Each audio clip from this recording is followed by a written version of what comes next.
Chapter 10, The Reminder.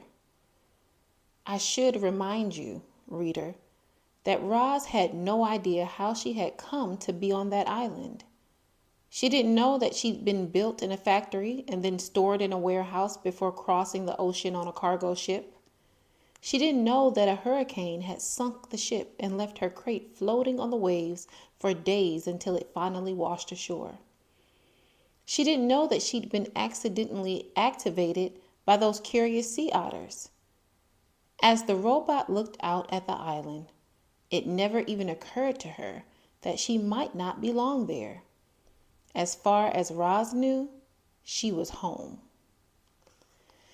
Chapter 11, The Robot Sleeps. Roz stood on the peak and watched the sun sink behind the ocean. She watched shadows slowly spread over the island and up the mountainside. She watched the stars come out, one by one, until the sky was filled with a million points of light. It was the first night of the robot's life. She activated her headlights, and suddenly bright shafts of light were beaming out from her eyes and illuminating the whole mountaintop.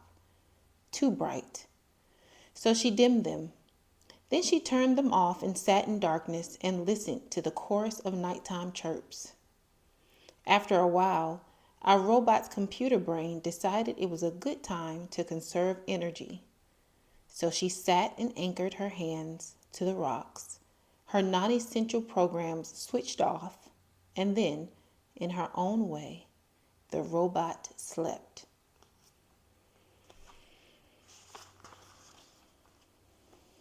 Chapter 12, The Storm. Roz felt safe up on the mountaintop, so she spent the next few days and nights perched on the peak. But everything changed one afternoon when a low-flying cloud crept up the mountain and Roz found herself surrounded by white. When the world faded back into view, she noticed more clouds floating south past the island. Then she heard a deep rumble behind her. The robot turned her head around and saw that the sky was filled with a swirling wall of darkness.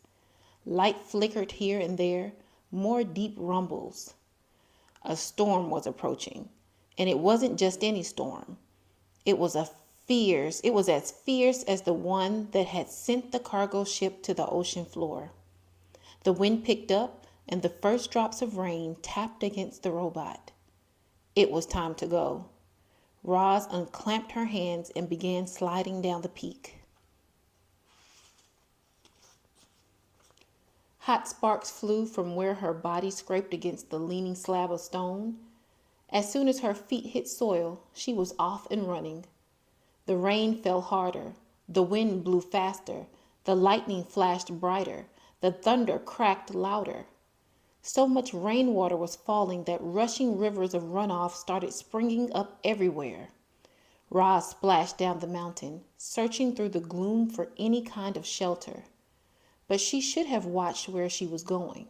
Her heavy feet slipped and tripped, and she tumbled right into a mudslide. Our robot was helpless. The river of mud whisked her downhill, slamming her into rocks and dragging her through bushes and sweeping her straight toward a cliff. Mud was pouring off the cliff like a waterfall. Roz frantically clawed at the ground, grasping for anything she could hold on to, but the flow only carried her faster toward the edge. And just as she was about to plunge over the side, she came to a hard, sudden stop.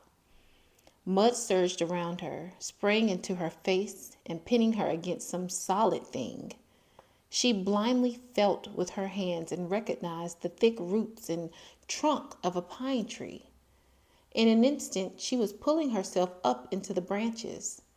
The wind whipped across the mountainside, and Roz heard the familiar thunk of pine cones pelting her body. But she didn't mind them. She was just happy to be safe from the mud flow. The robot locked her arms and legs around the tree and waited for the storm to blow over.